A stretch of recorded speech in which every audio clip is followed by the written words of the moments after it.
لقد كان في يوسف وإخوته آيات للسائلين۔ حضرات ذی وقار، انسان کے جو کردار اور اس کے اوپر آنے والی جو ذمہ داریاں، اللہ رب العزت اس کو دیکھ کر انسان کی زندگی کے حالات کا، معاملات کا فیصلہ فرماتے ہیں۔ آسانی اس کے بہتر کردار کے نتیجے میں اور مشکلات اس کی خامیوں اور کوتاہیوں کے نتیجے میں۔ ان میں سے ایک کردار وہ ہے جو ہم کسی بھائی کے طور پہ کسی جگہ پہ ادا کرتے ہیں۔ جیسے ہم نے گزشتہ ہفتے میں دیکھا تھا کہ بیٹے کا کردار انسانی زندگی کے اندر بڑا اہم کردار ہے، اسی لیے اللہ رب العزت نے حضرت یوسف علیہ السلام کے قصہ میں اس کردار کو پہلے نمبر پہ پیش کیا ہے۔ دوسرے نمبر پر جو کردار پیش کیا ہے وہ بھائی کا کردار ہے، اور بھائی کا کردار ایسا کردار ہے کہ اس دنیا کائنات کے اندر سب سے پہلے شیطان نے آپس میں باہمی فسادات کا جو آغاز کیا تھا وہ دو بھائیوں کے درمیان کیا تھا۔ وَاتْلُ عَلَيْهِمْ نَبَأَ ابْنَيْ آدَمَ بِالْحَقِّ۔ حضرت آدم علیہ السلام کے دونوں بیٹے حابیل اور قابیل، ان کا قصہ بتلایا، ان کو پڑھ پڑھ کے سناؤ۔ کن کو؟ ساری کائنات کے لوگوں کو، لیکن خاص ان کو جو کسی کے ساتھ بھائی کے رشتے میں جڑے ہیں۔ آپ کسی کے بھائی ہیں تو آپ کس طرح کے بھائی ہیں؟ دو ہی رویے اور دو ہی کردار ہیں، حابیل اور قابیل کا، یوسف علیہ السلام اور ان کے بھائیوں کا۔ اسی لیے فرمایا ان کے اور یوسف علیہ السلام کے بھائیوں میں لوگوں کے لیے نشانیاں موجود ہیں۔ آپ کس طرح کے بھائی بنتے ہیں؟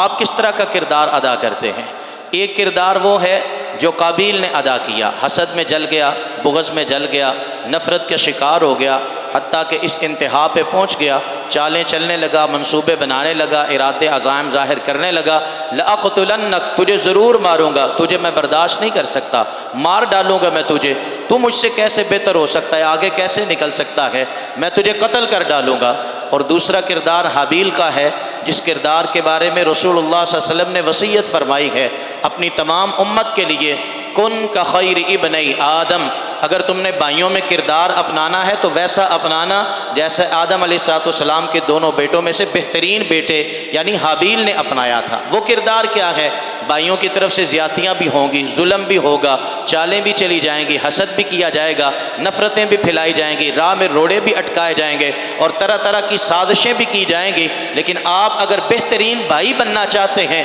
دل کو بڑا کر لو، اپنے آپ کو وسیع اور فراخ حوصلے کا مالک بنا لو، برداشت اپنے اندر پیدا کر لو، درگزر اپنے اندر پیدا کر لو۔ ان بھائیوں کے ساتھ باوجود ان کی خطاؤں اور غلطیوں کے، مضبوطی کے ساتھ ان کے ہر طرح کے اونچے نیچے معاملات میں ان کا سہارا بننے کے لیے تیار ہو جاؤ، تو آپ ایسے ہیں جتنی بھی آپ کے خلاف سازشیں ہو جائیں، جتنے بھی آپ کے خلاف مکر ہو جائیں، جتنی بھی آپ کے خلاف چالیں چلی جائیں، آپ کو اللہ رب العزت کبھی گرنے نہیں دیں گے، کبھی مرنے نہیں دیں گے، کبھی چالوں کا شکار ہو کر آپ کو شکست کھانے نہیں دیں گے۔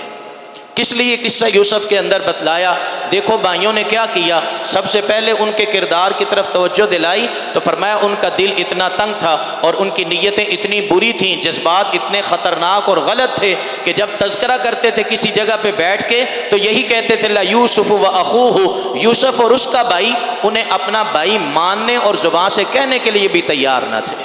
اتنا دل ان کا سخت تھا کہ یوسف کا نام لے لیتے، اس کے بھائی بنیامین کو اس کا بھائی کہہ دیتے، حالانکہ وہ بھی یعقوب علیہ السلام کے بیٹے تھے، یہ بھی یعقوب علیہ السلام کے بیٹے تھے، باہم ان کا تعلق بھائیوں کا تھا۔ لیکن شیطان نے نفرت اتنی پھیلا دی ہے، دلوں میں دوری اتنی پیدا کر دی ہے کہ اپنی زبان سے ان کو بھائی کہنے کے لیے تیار اور آمادہ نہیں ہے۔ میں اور آپ بھی ذرا اپنے آپ پہ نظر ڈالیں، تھوڑی سی کسی جگہ پہ ناراضگی ہو جائے، معاملات کے اندر اونچ نیچ ہو جائے تو یہ ایک عام اعلان ہے، اخباروں میں چھپ جاتا ہے، آج سے فلاں کے ساتھ میرا تعلق ختم، اسے آگ کر دیا گیا، اس کے ساتھ میرا مرنا جینا ختم ہے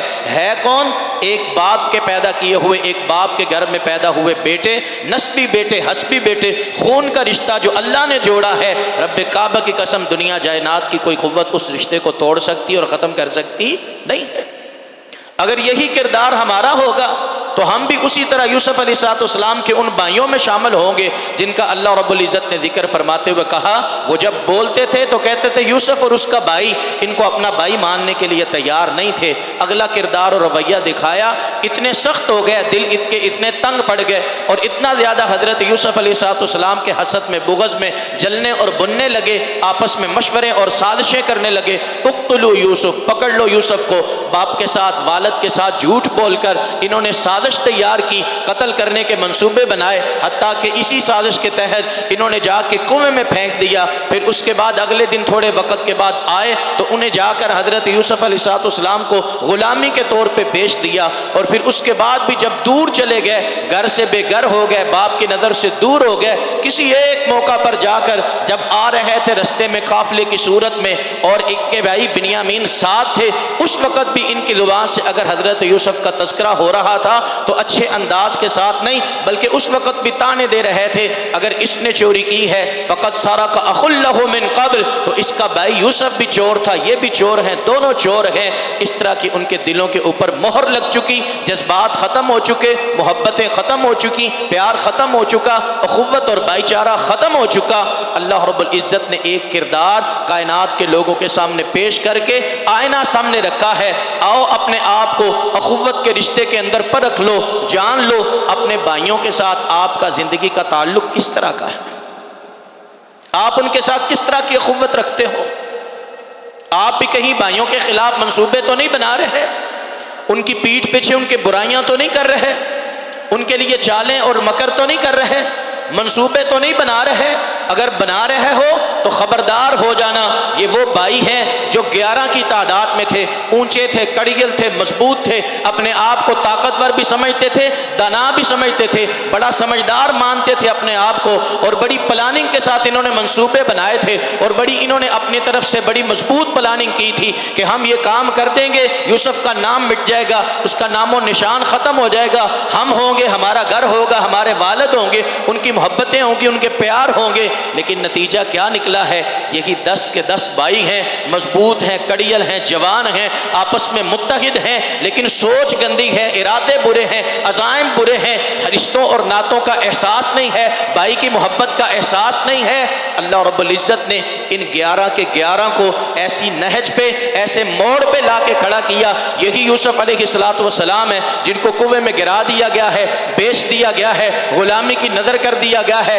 علاقہ بدر کر دیا گیا ہے. لیکن اللہ نکالتے نکالتے نکالتے چلاتے چلاتے ان کو تخت پہ بٹھا چکے اور وہ 11 کے 11 سامنے لائن لگا کے کھڑے. یا ایھا العزیز مسنا واہلنا الضر وجئنا ببضاعۃ مزجاۃ فاوف لنا الکیل وتصدق علینا. اے بادشاہ، مسنا واہلنا الضر، ہم بھی مر گئے، ہمارے گھر والے بھی مر گئے، بھوک ہم پہ مسلط، فقر ہم پہ مسلط، ہم بھی پریشانی میں مبتلا اور ہمارے گھر والا بھی اذیت اور تکلیف کا دورہ دیکھ رہے ہیں. کوئی ہمارا پرسان حال نہیں، کوئی ہمارا مددگار نہیں ہے، ہم التجا لے کے آئے ہیں اور کچھ نہیں تو ہم پہ صدقہ ہی کر دیں، احسان ہی کر دیں تاکہ ہم اپنی ضروریات کو تو پورا کر سکیں.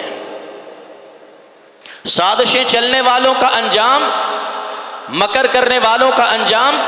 راہ میں روڑے اٹکانے والوں کا انجام، حسد کا شکار ہو جانے والوں کا انجام اللہ رب العزت نے یوسف علیہ السلام کے بھائیوں کی صورت میں لوگوں کے سامنے بیان کر دیا. اپنا کردار آپ نے خود چننا ہے، اپنا رویہ آپ نے خود چننا ہے اور خود اپنے لیے رستوں کا تعین کرنا ہے. اگر اس میں مکر آ جائے گا، فریب آ جائے گا، دھوکہ آ جائے گا، حسد آ جائے گا، بغض آ جائے گا تو پکی بات یہ ہے آپ کا انجام کامیابی نہیں ہے، آپ کا انجام رحمتیں نہیں ہیں، آپ کے نتائج اپنے عزائم کو پورا کر کے حاصل کر لینا نہیں ہے، بلکہ انجام کیا ہے جو اللہ رب العزت نے اس آیت مبارکہ میں دکھا دیا. تھوڑی سی پونجی لے کر آئے ہیں، منتیں اور ترلے کر رہے ہیں اسی بھائی کے سامنے جس کو گرانے کی فکر تھی، جس کو مٹانے کی فکر کی، جس کو پیچھے چھوڑنے کی فکر تھی. اللہ رب العزت نے عزت ان کو عطا فرمائی اور ان کو بے بس اور لاچار بنا کر اسی بھائی کے سامنے کھڑا کر دیا.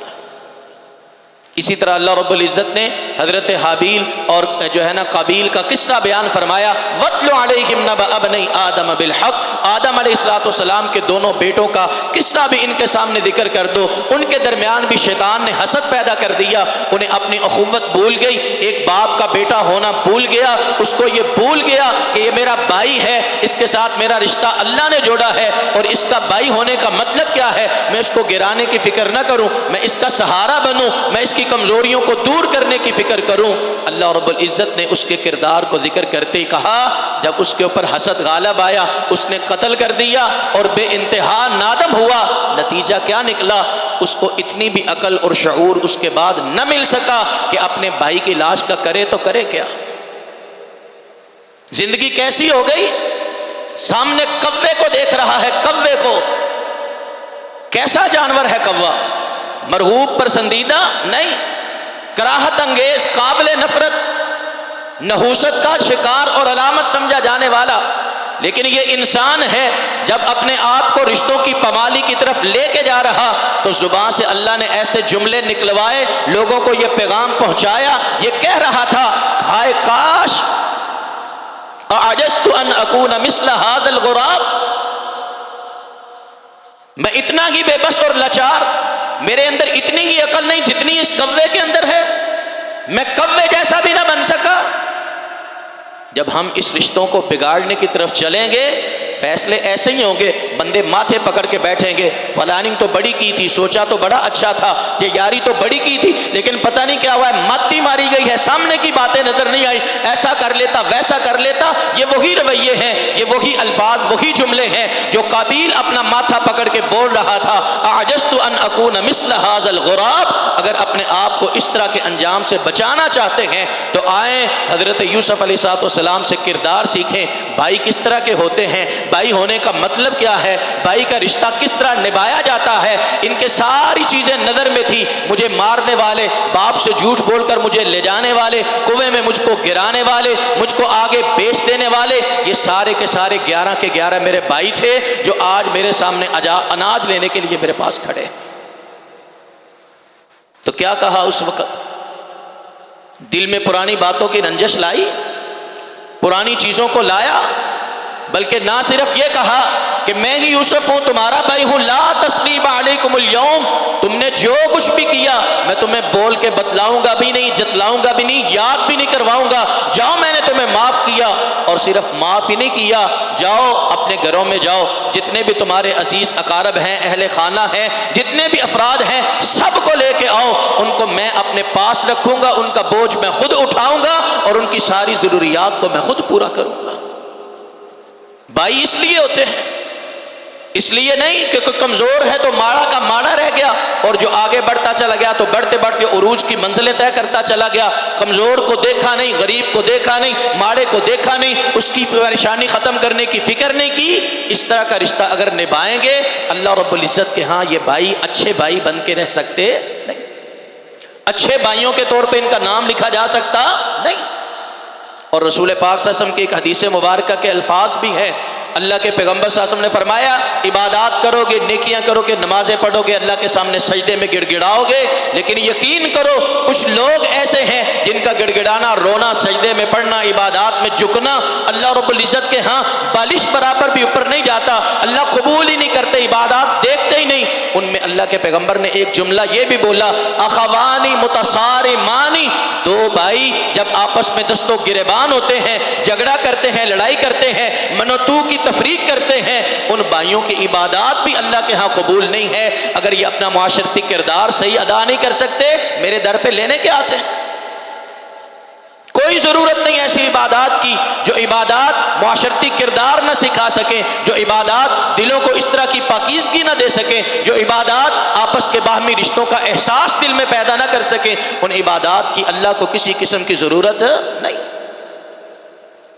اس لیے حضرات یہ اپنا کردار سمجھیے، ہم دنیا میں آتے ہیں بیٹے بنتے ہیں، اس کے بعد دوسرا رشتہ جو جڑتا ہے کسی کے بھائی بنتے ہیں۔ اگر ہم بھائی بننا چاہتے ہیں تو اس کے لیے اپنے اندر برداشت پیدا کریں، اپنے اندر حوصلہ پیدا کریں، غلطیوں سے درگزر کرنے کی فکر کریں، ایک دوسرے کا سہارا بننے کی فکر کریں۔ اللہ رب العزت یہ وعدہ دیں گے، یوسف علیہ السلام کی ساری سیرت میں موجود ہے، جہاں تم گرنے لگو گے سہارا اللہ بنیں گے، جہاں تم پھسلنے لگو گے ہاتھ تمہارا اللہ پکڑیں گے، جہاں مشکل کا شکار ہوگے رستے اللہ نکالیں گے۔ لیکن سب سے پہلے اپنے آپ کو معاشرے کے اندر اس کردار پہ کھڑا کرو۔ اللہ رب العزت مجھے آپ کو عمل کی توفیق عطا فرمائے۔ اقول قولی ھذا استغفر اللہ لی ولکم ولسائر المؤمنین، والسلام علیکم ورحمۃ اللہ۔